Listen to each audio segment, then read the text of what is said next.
Good morning, ladies and gentlemen. I thank you again for joining us this morning's very special meeting with Professor Hugh Patrick, speaking on Japan and Japanese economy, focusing on the Japanese economy.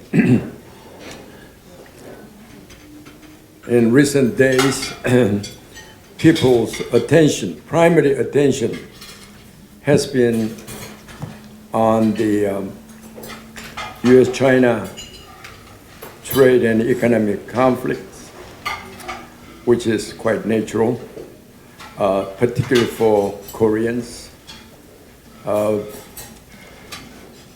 which deserve our primary attention, simply because almost 40% of our exports go to these two giant economies. Well, during the time like this, I suppose it's very wise for us to broaden our perspective. Japan, our immediate neighbor, and happened to be number 3 economy in the world. It is, from that perspective, I suppose it's worthwhile to pay attention to what's happening in Japan, and particularly with the Japanese economy. We're very, very fortunate to have Professor Hugh Patrick,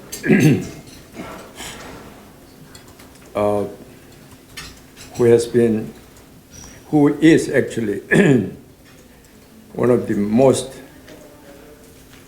distinguished, renowned scholar who continues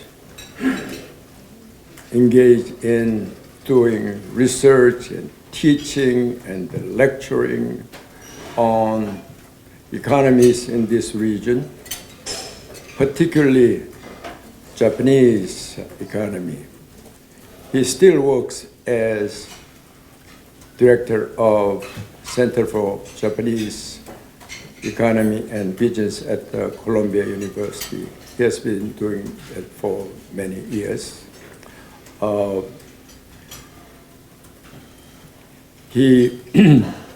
Since he is director there, when he comes to this part of the world, he spends more time in Japan. However, he always visits Korea and travel Korea, and he keeps very close friendships and contacts with many Koreans. I am very fortunate to be one of them, and whenever he comes to Seoul, we enjoy meeting and talking, and I learn a great deal from him whenever we meet. So he does not really need the introduction here this morning, not only because he was here a number of times before, but also because he's, as I said, most renowned and distinguished scholar in the United States, involved with this region's economy and economic cooperation and economic integration. He has been involved, the PECC, POPTAD, and all this regional economic cooperation and integration.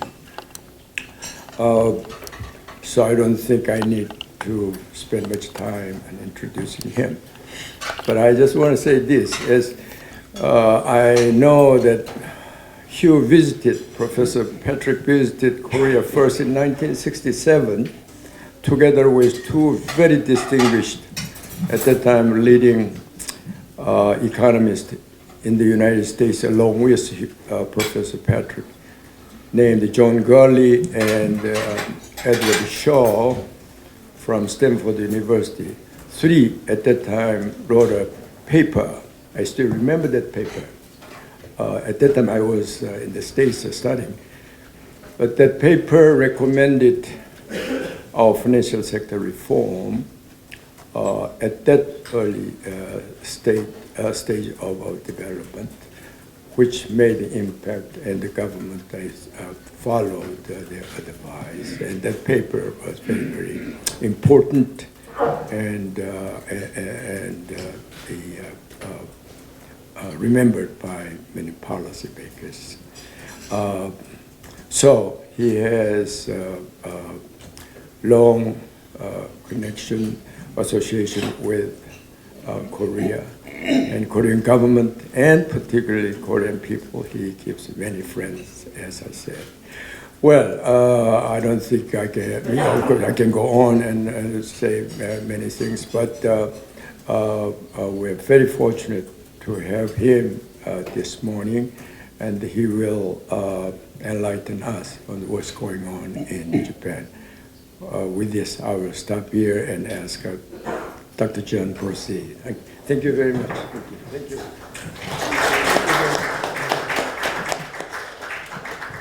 Thank you, Dr. Sagong, for your very kind introduction.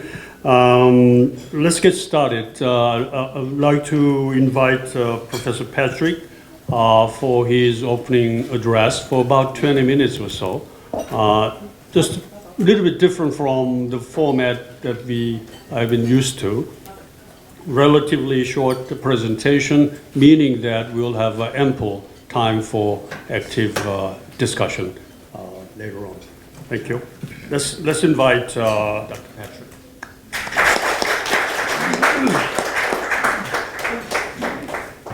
Thank you so much. You know, it's a great honor for me to be here, and Sakang-il and I have been friends for many years. Professionally, it was the first time. It was in 1964 when Gurley and Shaw and I were involved in an analysis of Japanese macroeconomic policy and particularly monetary policy. But the first time I came to Korea was during the Korean War.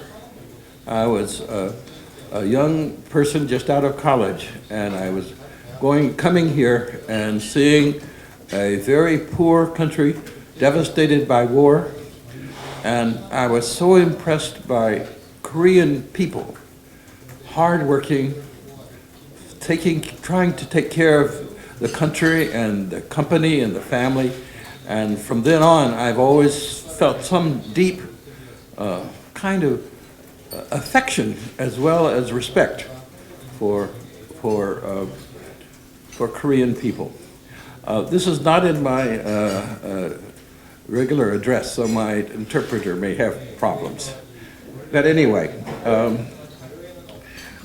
I've organized my presentation about the Japanese economy by asking 5 questions and then giving long answers to each. And as you know, in certain ways, the institutions and patterns of life in Japan are similar to those in Korea, but I will not address them directly. I do not plan to talk about the difficult Korean-Japan relationship today, since I don't really have anything to contribute.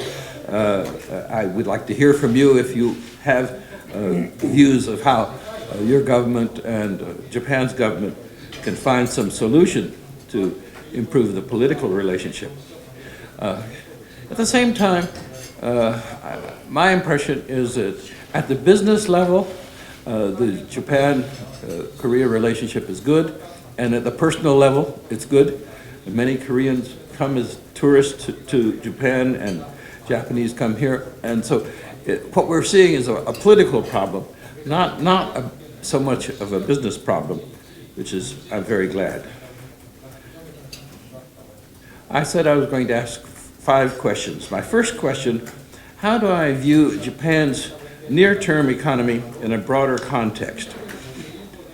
Japan is a comfortable, safe, relatively high-income, advanced democratic nation with a well-educated, skilled, and motivated labor force, high savings rates, the rule of law, and well-developed markets. It has a good macroeconomic situation now with very low unemployment, stable if slow growth in GDP per capita, and no deflation, though still far from the 2% CPI target. Japan's near-term economic future will continue to be good, with slow, stable macroeconomic performance, but without achieving the 2% CPI growth target anytime soon. What is more interesting and important in the long run is the high degree of quiet structural change and other changes throughout the economy. This is true everywhere, in financial markets, capital markets, in the corporate sector and corporate governance, labor markets, and the slow narrowing of the large wage and job gaps between regular and non-regular workers. Also changing are the roles of work participation rates of women, unmarried and married. Nonetheless, gender differences continue to be strong. The young generation have many of the same values as their grandparents: hard work, performance-oriented, group-oriented, sense of responsibility, and a strong sense of being Japanese. And some of their values have evolved from those of their older generations. There are differences in work-life balance, the role of the nuclear family, and a sense of, I think there's a sense of satisfaction and even complacency today. Demographic transition is Japan's fundamental long-run challenge, and it always has an impact on the near-term economic situation as well. Japan is not the only country with a declining population. Russia, Ukraine, Romania, and others join them. But so far, only in Japan is the population decline due entirely to very low fertility rates that started more than 40 years ago. It's not due to emigration or domestic discourse of sorts of things that are happening to Russia. I was startled when I read an article about Japan recently in which it was a topic we do not discuss much. The topic is the apparent reduced interest of young Japanese men in having sex. And I had heard this several years ago when they talked about men being herbivores or grass eaters and women carnivores. And I gather that this sort of reduced interest in sex by men has been going on for maybe 20 years ago or so, but that doesn't explain the decline in fertility because that started much earlier. When I first went to Japan many years ago, all women got married because that was the system. I was told the other day by a Japanese female professor that some young Japanese men are very shy. They don't even know how to talk to girls, much less ask them for a date. So maybe arranged marriages are still a good institution to continue in Japan. Second, what does Japan need to do to stay competitive and relevant globally as its population decreases? As Il-Sakan said, Japan is the world's third largest economy, and it will continue to be a major economy, the top 5 probably for the next 20 years or more. And in its own way, it's a major player in the world economic system, even more so now that President Trump withdrew from TPP. Japan's commitment to peace is strong and embedded in Article 9 of the Constitution. Japan's self-defense forces are small, but technically sophisticated and very capable. Japan faces geopolitical challenges, especially from China, but also from Russia and North Korea.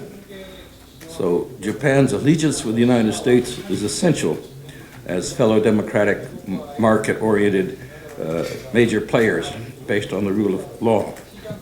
So the U.S.-Japan Security Treaty is key, and so are the strong economic relationships as well as personal relationships. Japan does not do a good PR job talking about and explaining itself as a country, culture, and society.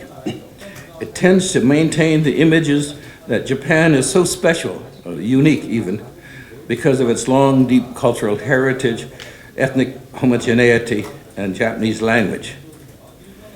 One aspect of Japanese culture is modesty about Japanese capabilities and its institutions, finance, and accomplishments. At the same time, as I said, the Japanese I know are proud to be Japanese. So Japan's most important long-run issue is to how to deal with the ongoing transition of low fertility, an aging population, and a declining population. I do not expect Japan's demographic transition to significantly change its path over the next 20 years or so. The population will continue to decrease. The number and proportion of those 65 or older will increase. The share of Japanese working age Japanese, typically 15 to 64, will decrease. The government reasonably projects that in 2040, the Japanese population will be about 111 million, down from 127 million in 2015. Those 65 and older will be 39 million, up from 34 million, and those of working age will decrease to 59.8 million from 77.3 million. These projections are based on three fundamental yet reasonable assumptions. First, fertility will continue to average about 1.44, which is well below the 2.08 necessary to maintain a stable population. Second, Japanese will live much longer with more years of reasonably good health. Third, Japan will not significantly alter its restrictive policy of accepting very few permanent immigrants. The most profound direct economic effect will be a major reduction in Japan's labor supply. Adjustments are already underway. More Japanese are working second jobs after formal retirement. The company and some governments have increased the retirement age from the mid-50s to 60 or 65, and that will go up even further. Government pensions are now start at 65, but soon will be delayed until 70 or so. The percentage of women working is already quite high, and that will increase. However, I think that the sustained long-term full employment growth has already absorbed most potential female and older workers in the labor force, so labor supply flexibility is relatively low. About 2 million of Japan's 66 million workers are foreign, many of them long-term residents for historical reasons. Japan will accept more guest workers, probably each staying 5 years or more rather than 3, but I don't think politically or socially Japan will soon be willing to have as much as 10% of the labor force being foreign permanent residents or even foreign workers with specified limited term contracts. So there is a limit on how many foreign workers there will be. But these demographic trends cannot persist in the very, very long run over the next 100 years or so. 2 children may be a family target, but 3 children or more are luxury goods. Maybe you all know this. Real increases with rises in GDP per capita will go, and maybe as a result of that, families may have the luxury of more children, but I think that's a very long-term future. The economic realities of ongoing labor shortages, despite company and household labor saving and investment, will eventually become a major factor in transforming Japan's immigration policy and strategy.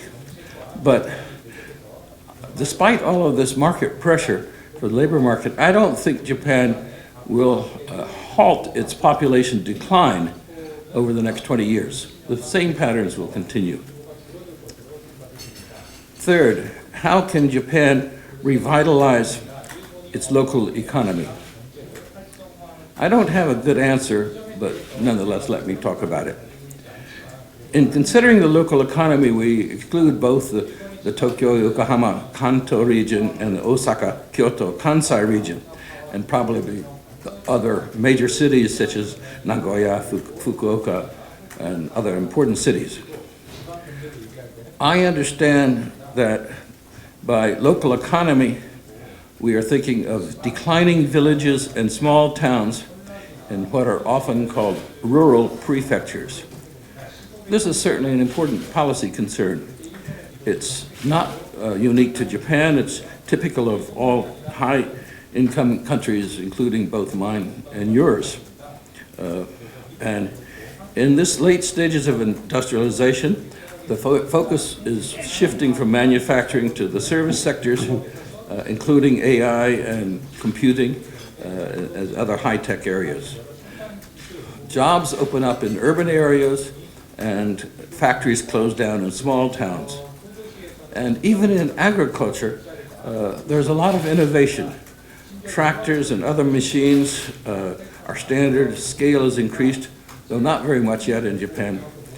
And the need for agricultural workers has sharply dropped and will continue to drop in Japan. The local economy is sharply declining because of economics. Better opportunities in urban areas and different lifestyle, which attracts both young people and the elderly. So many young men and women continue to leave small villages and towns for a nearby or not so nearby city. And some really elderly village people are moving into condominiums in their prefecture, capital city. Second, it is important to realize that there are many different local economies, not just the local economy. Each has its own features, capabilities, and strengths and weaknesses. Location is really important. Do you live in population-dense Honshu, or do you live in relatively underpopulated Hokkaido, or Shikoku, or Kyushu?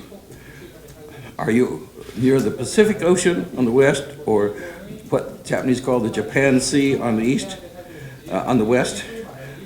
Are you in a mountain village that used to rely on mining or forestry, or are you in a very attractive tourist area? The local prefecture and national governments should focus on the maintenance and development of prefecture capital cities and other large cities in rural prefectures. They should build condominiums with convenience stores, supermarkets, and healthcare facilities at the bottom for very elderly to move into. This will provide them better services than their villages and will create better jobs in these cities.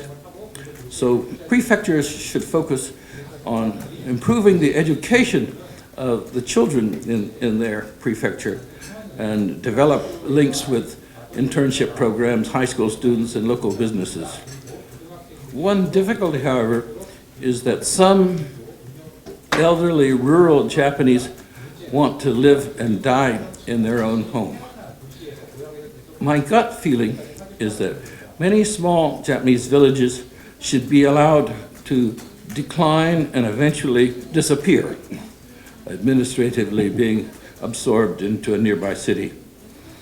I think Japan policy should continue to provide people in villages with the same level of services, healthcare, mail, and other local government services that they get now, but not increase them, even as the economy grows, and use those resources to develop education and prefectural cities. That's a difficult political choice, and it's my own value judgment that I'm giving you here. Actually, a lot of what I've been saying should be done is actually happening rather quietly in Japan. And a lot is talked about it, but somehow it's moving along. Fourth, what do I think of the strengths and weaknesses of Japanese companies? I'm going to get myself a sip of water here.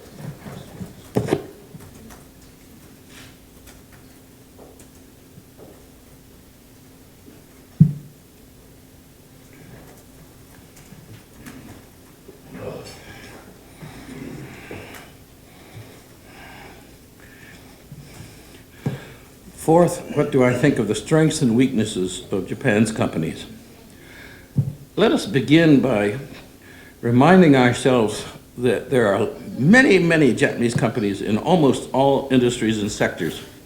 We know quite a bit about the large ones, particularly those listed on the Japanese Stock Exchange. But there are so many medium-sized and smaller companies, quite often family-owned. And we know relatively little about their ownership, managers, workers, financial conditions, their suppliers, and their customers. I visit local cities and get introduced to good local companies. And I am impressed how many strong local companies there are everywhere in Japan. Usually they're quiet about their success. Good Japanese companies tend to hide how well they're doing, and bad Japanese companies tend to hide how badly they're doing. So I have met essentially good companies, and some of them produce a very specific item or component for which they have 20 or 30% global market share. And other companies dominate local markets in their services or products. So not having, so as I said, I know good companies. I don't have a chance to meet companies that are struggling to survive, though of course there are some well-known listed companies that are in deep trouble. I'm not going to mention names. These good local companies are a major source of Japanese economic strength. And I think that is not sufficiently understood or recognized in the West. If you're interested, I have a brief report in my center's website that lists the reports on 7 or so companies that I visited in the last year or two.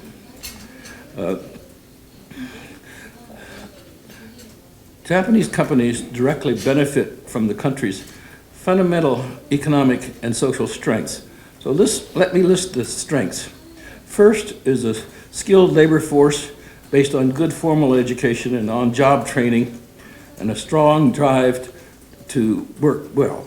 Japanese workers are meticulous and careful. Second is a well-developed financial system, and for the last 20 years and probably for the immediate future concern very low interest rates. This is great for borrowers, but bad for depositors and for banks.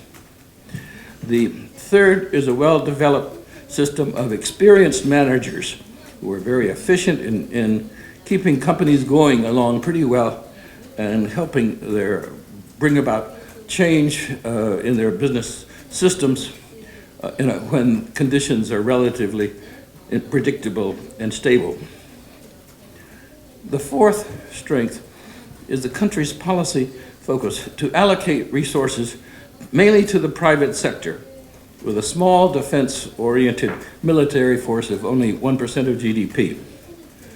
The fifth is a strong commitment to R&D by the government and by companies, most of which has some degree of practical application. Let me make a few obvious points about Japanese company weaknesses. First, managers and workers in Japanese companies usually do not try to think outside the box.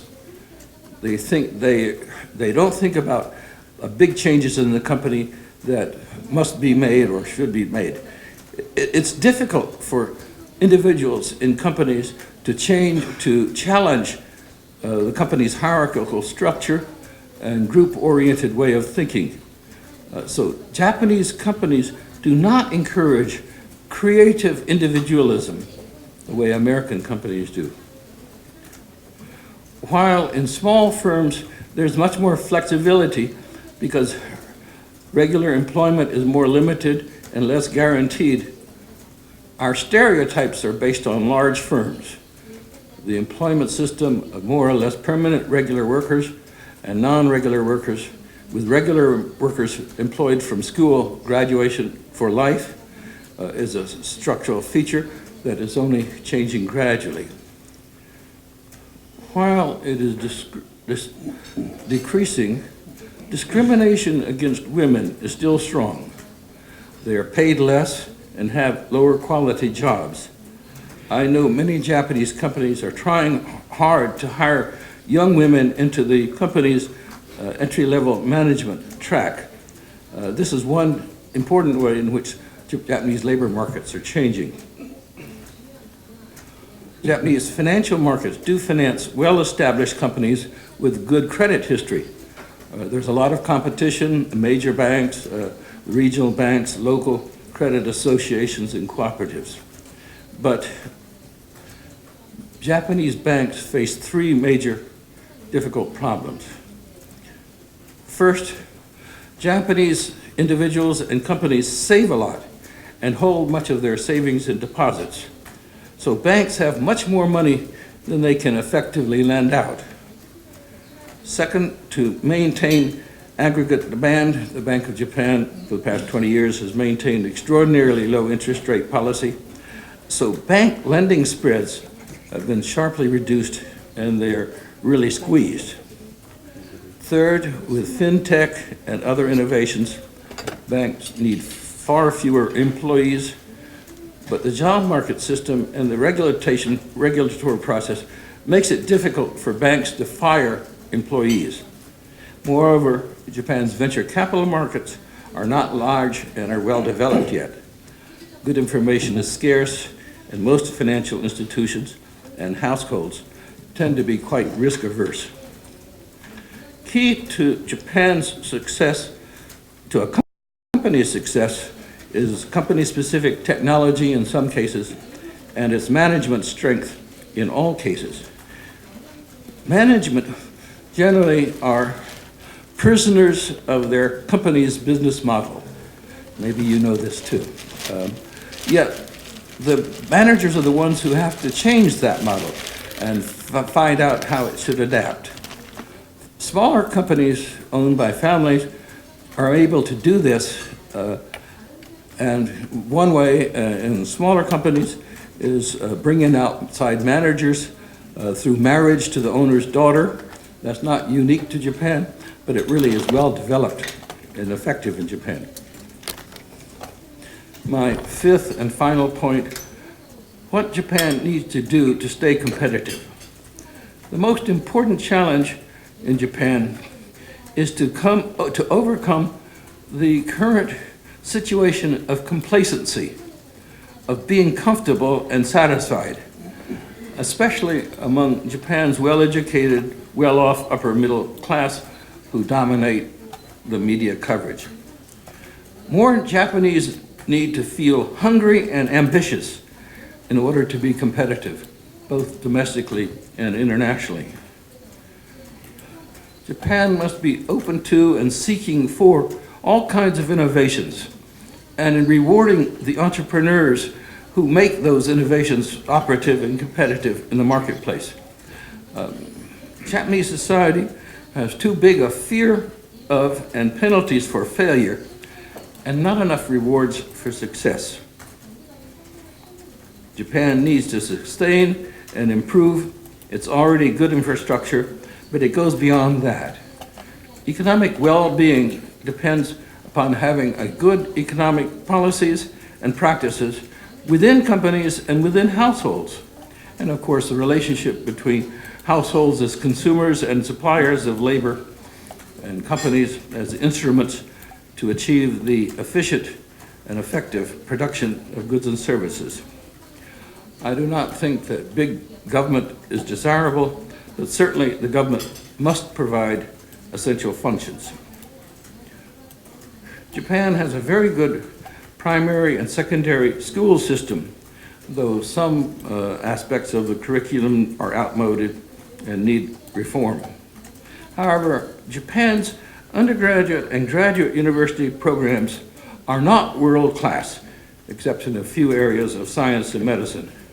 Importantly, Japan is educating too few new engineers, which are a basic source of innovation.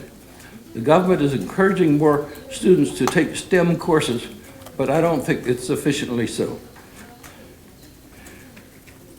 Every country has ongoing domestic challenges. The most fundamental depend on the country. I think for the United States, our biggest challenge is racial integration. A major challenge in Japan is its insularity. How to overcome being inward-looking island state with its own language that almost nobody else knows. Americans, of course, are fortunate, and I'm certainly fortunate, that English is the global language. And so that's a great benefit for me. The dilemma is that more Japanese have to learn English and speak it reasonably well.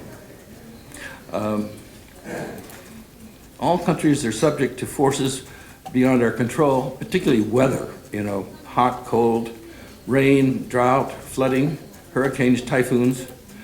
Japan is subject to major earthquakes, which happen to come around to the west coast of the United States where my kids live, but that is a major threat always, I think. 30 or 40 years ago, the largest global challenge was nuclear war. But we have learned how to avert that. In the future, the biggest global challenge is climate change. But it seems that's very hard to address and deal with in a strong and good way and soon. In part because it's politically difficult to get countries to deeply tackle the climate change since the threat seems so far into the future. I've spoken too much, so let me stop here and respond to questions.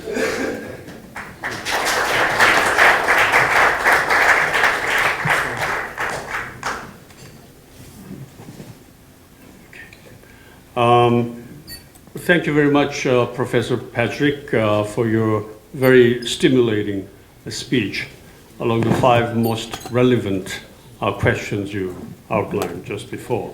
One thing that I have to correct is that earlier I said we'll have a 20-minute speech and 40-minute discussion. Now I'm changing back to the...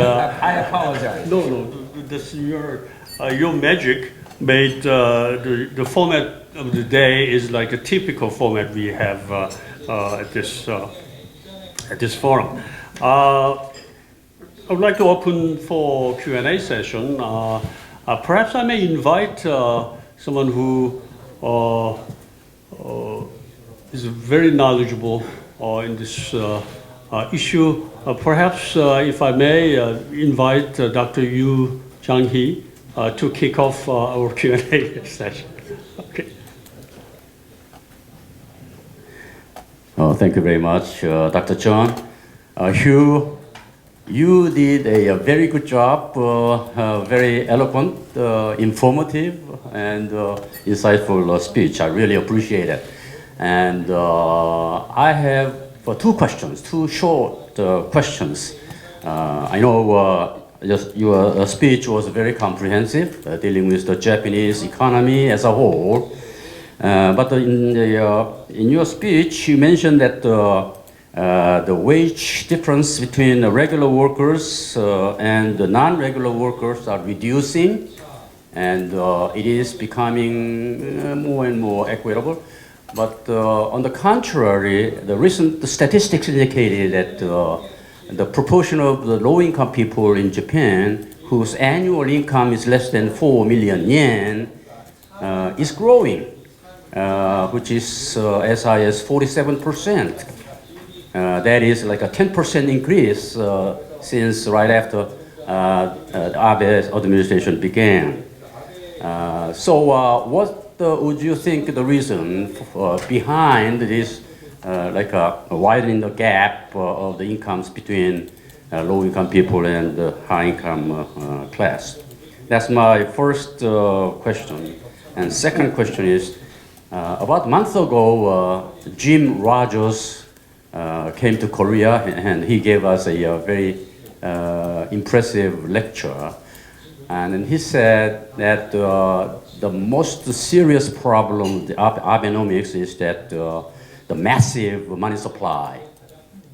He has gone too long for quantitative easing, and that is still going on.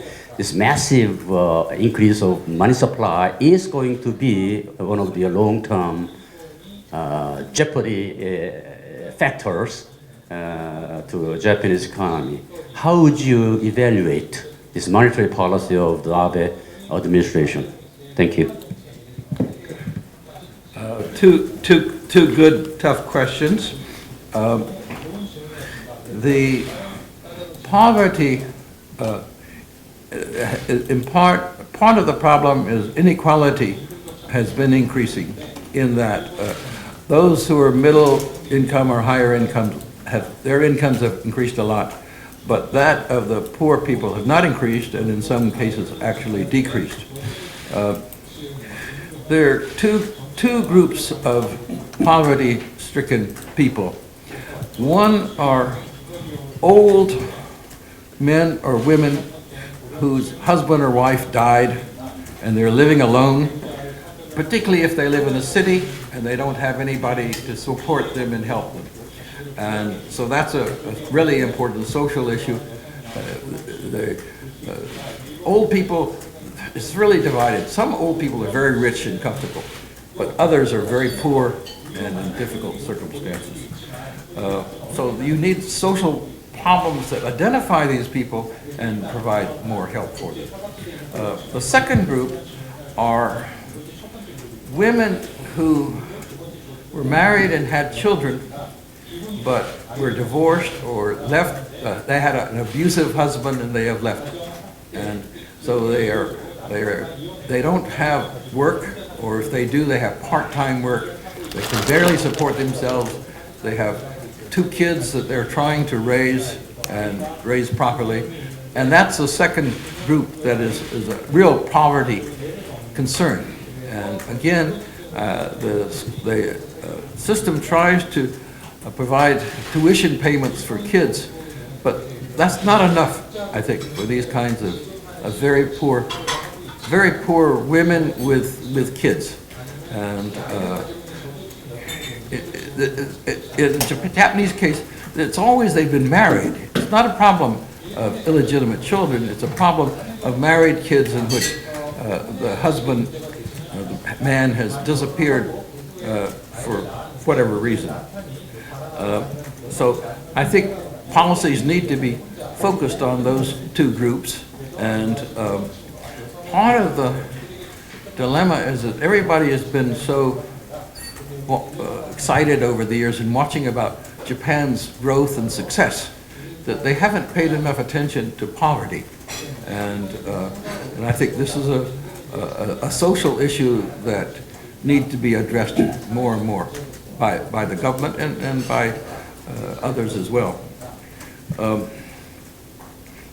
In terms of monetary policy, it's certainly true the Bank of Japan has pursued an extraordinarily easy monetary policy with quantitative easing, and there's lots of liquidity, and banks have lots of money, and the interesting thing is that there's no inflation. I don't want to talk very much about monetary policy now because I'm speaking this afternoon at the Korea Institute of Finance, and I want to talk in more detail about Bank of Japan policy and monetary policy there. So, and I'm still thinking of what I want to say there. So let me just say, yes, I understand this is an ongoing issue, and it's not simple. Just usually when we think there's so much money around, we'd expect inflation, but we don't have that, and it's a kind of puzzle. Thank you. Mr. Kim?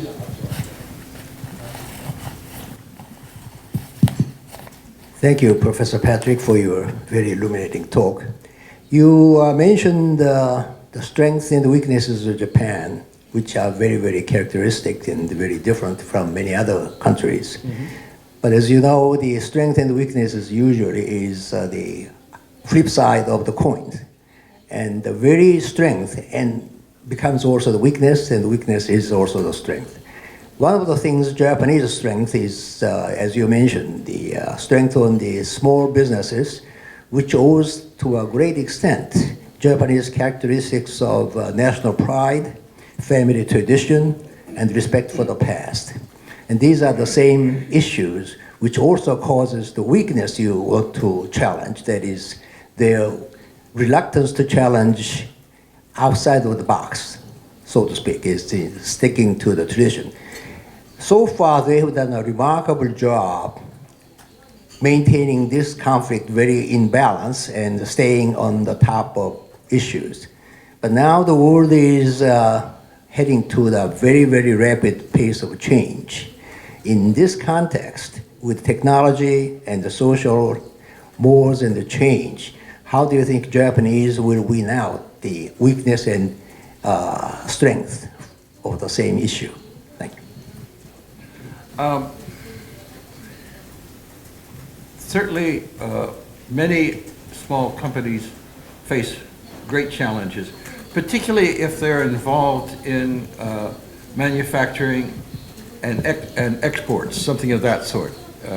If they're providing services to a local area, they in a sense, are protected by distance, and so that's the case. But the problem always is how fast can they learn new technologies and adapt. We have a sample bias, of course, because we look at the companies that still exist, and lots of companies have disappeared. So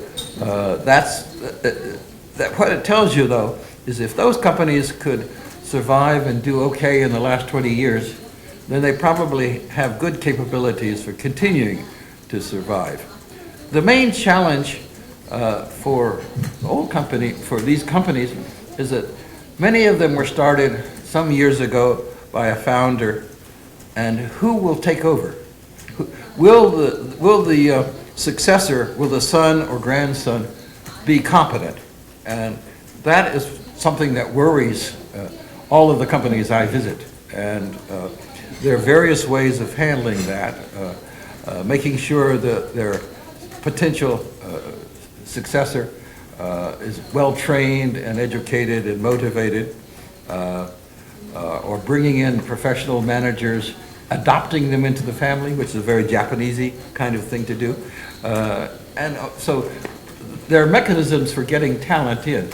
And it's very hard to generalize because each company has its own family and has its own way of solving.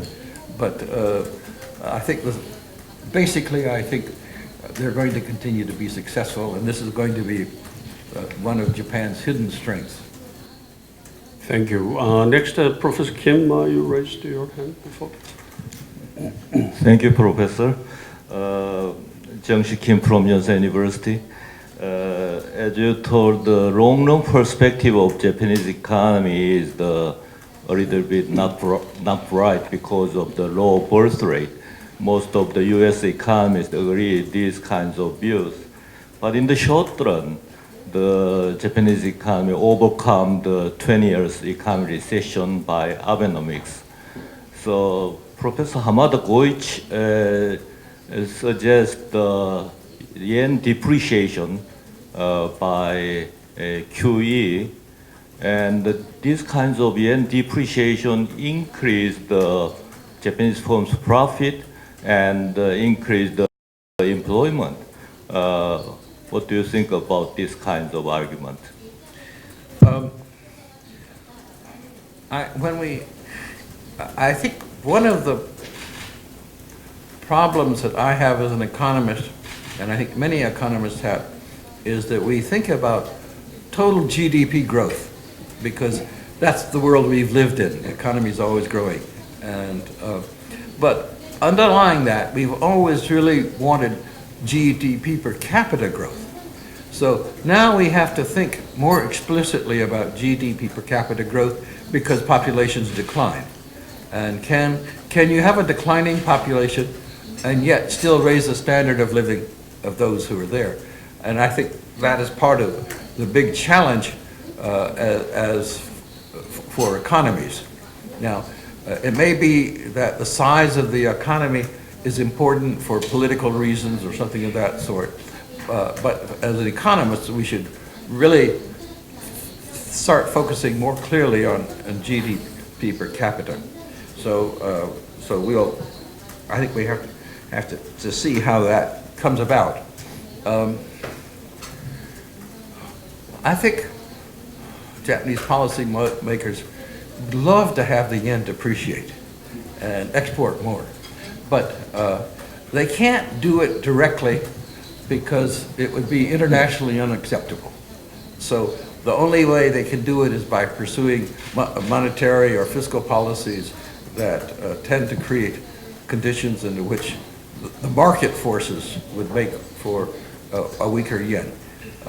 That hasn't happened really, and I don't think it's going to happen. So I don't want to predict whether the yen is going to get stronger or weaker, because I'll certainly be wrong. No, the problem is I won't certainly be wrong. I might be wrong. If I were certainly wrong, then you know how to bet.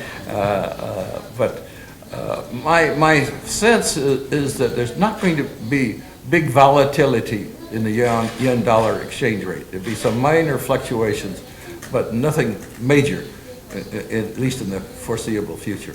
So, but on exchange rates, you know, I don't have any better knowledge or understanding than you do. So don't bet on what I say. Thank you. Chairman Ha? Thank you for your great wisdom and insight on Japanese economy. One issue is you asked all the great questions by yourself to you and answered, but still I have two questions. I saw Japan and Korea, and Korea and China, there is about 20 years gap in terms of year of hosting Olympic and aging population and industry ups and downs and global brands, the ups and downs, which means probably Korea is going into the period that Japan and Japanese economy has suffered for the last 20 years, which is called the lost 20 years. What kind of advice do you like to provide to Korea to avoid or minimize that kind of lost 20 years experience in Japan? And second question is, you mentioned Japanese learn more English. Actually, Koreans English level might be slightly better than Japanese. However, if you look at the banking industry, Japanese banks' revenue, out of total revenue, 30% is generated from overseas market, while Korean banks generate only 10% of revenue from overseas. So what we have to learn from Japanese banks means the Korean banks. Thank you. Two excellent questions, I suppose. On the second point, Japanese banks went abroad mainly to lend to Japanese companies that were investing abroad. And so this was a natural market for them. And gradually they developed local expertise, hiring local senior people so that they could also lend to the local companies. But the basis has always been Japanese companies. So that's part of their strength. And then they realized because the Japanese market is declining, they had to hire more expertise and develop more expertise. That's hard for Japanese companies because headquarters are so powerful. And that's one issue. Another issue, frankly, is Japanese trust other Japanese more maybe than they trust local foreigners that they hire. So you have to develop a kind of a system in which the foreigners feel loyal to the bank and in which the bank is willing to take risks in lending abroad, beyond lending to companies that are already your clients. The first question was, I've heard 20-year gap. What's the list? How could Korea escape or mitigate 20 years, the yeah. 20, Don't, lost the 20 that's years? right. Yeah. Don't do what Japan did, that's right.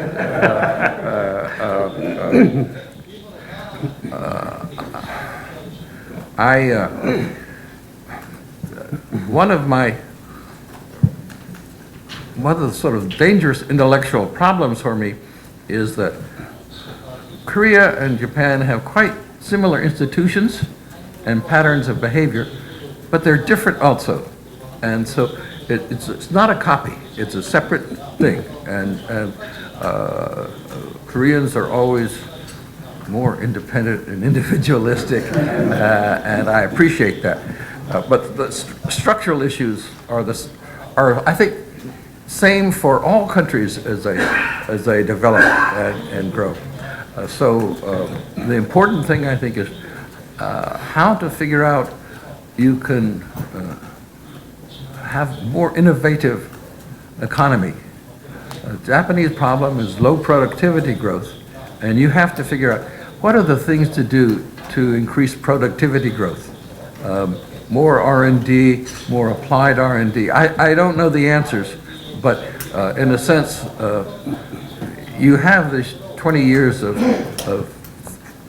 why Japan didn't do so well, and you have to think about it. And part of it was aggregate demand management. Part of it was sort of micro side of increasing productivity, encouraging innovation. And so you should probably pursue aggressive policies, tax support, or other methods to increase R&D, make R&D practical. These are the sorts of things that I would suggest to Korea or to other countries. So those are sort of negative lessons. Okay, thank you. Any other? If I may, I would like to say a few words to supplement what's been discussed here, since we seems like we have some minutes left. The importance of English for a country to be competitive internationally, I think it's much more significant than many think. I can share with you 2 points. One is that about 2 weeks ago, IGE hosted International Financial Conference in Busan with support from BNK Group and Busan Metropolitan City. one of the interesting points emerged there relating to be competitive any country, especially there was some comment came out about Japan remaining competitive in this rapidly changing international environment. Two suggestions came up, what Japan needs to do.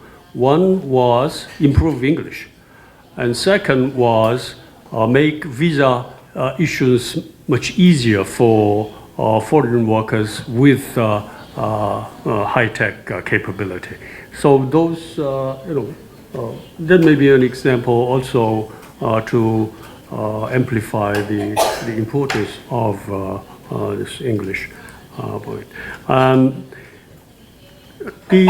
Perhaps one question that I may raise to help Professor Patrick, he mentioned during his speech that he would not comment on how to improve Seoul, Tokyo political relationship, how best we can improve that. But he would love to hear from you on the floor. So if anybody has a brilliant idea, suggestion, I'm looking at Mr. Ueno from Japanese embassy.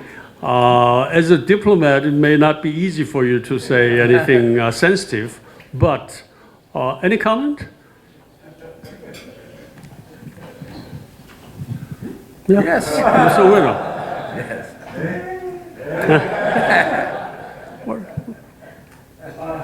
Okay. Thank you very much, Professor, for the extensive explanation. And, it's a very difficult situation now, and we have tried, but we can't find any breakthrough. Yeah, so that's all.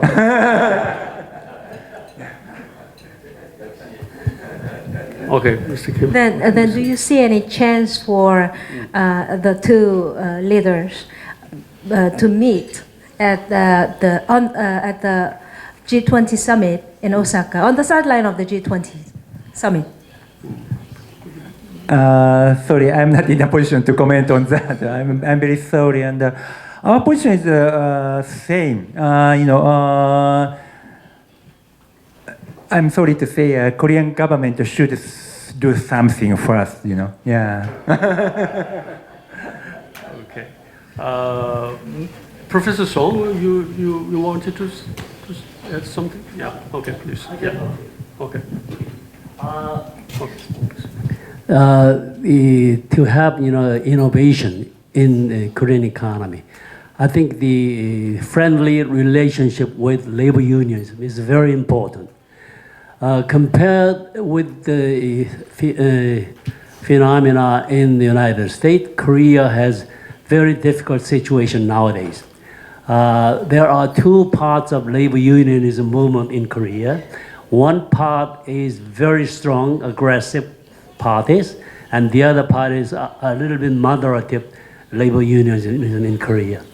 To have reconciliation, what is your persuasive, friendly advice to the aggressive labor unionism movement in Korea? I had heard just yesterday about the fighting between these two unions, and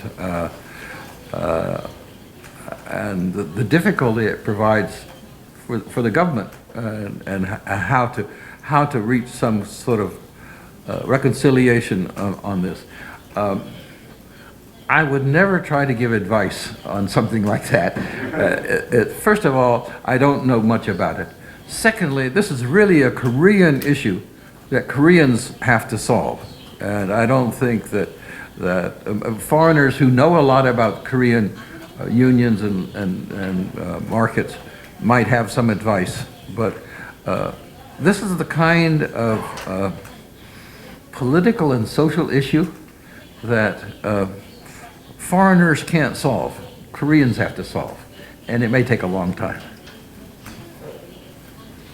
Thank you. Perhaps one last question? Okay. All right. Okay. Dr. Koo? I am Young Koo from BNK Financial Group, whose business, major business is banks. So I am very interested in the Japanese banking industry.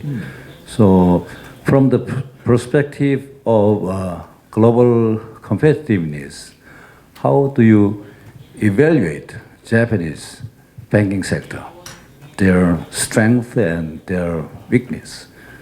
Thank you. Well, it's you know, there are 5 or 6, 7 big banks, but really the big 3 mega banks that are actively trying to go into foreign markets and developing expertise. And I think the vulnerability of Japanese banks and Japanese companies when they go abroad and try to buy some foreign bank or foreign company is they don't understand very well how that bank or company actually operates, and they don't understand the internal relationships and structures well enough. So they tend to not understand the signals that come. So this is a big challenge, and it's a particularly big challenge, I think, for Japanese banks, because Japanese society is so sort of compressed or identified with Japan, and how to bring in foreign advisors and knowledge and trust them and so forth is a learning process. The banks are the big 3 are being quite active and quite positive about this, and so because they have so much money, they're going to be powerful, and so I expect them to play a major role in the future, and I look forward to seeing Korean banks in the future playing a major role too. Okay, our time is up. Thank you very much, Dr. Patrick. Thank you very much, you all listening to his brilliant speech and following the Q&A session. Once again, let's give a big round of applause to Dr. Patrick for his stimulating speech. And thank you very much. Thank you very much.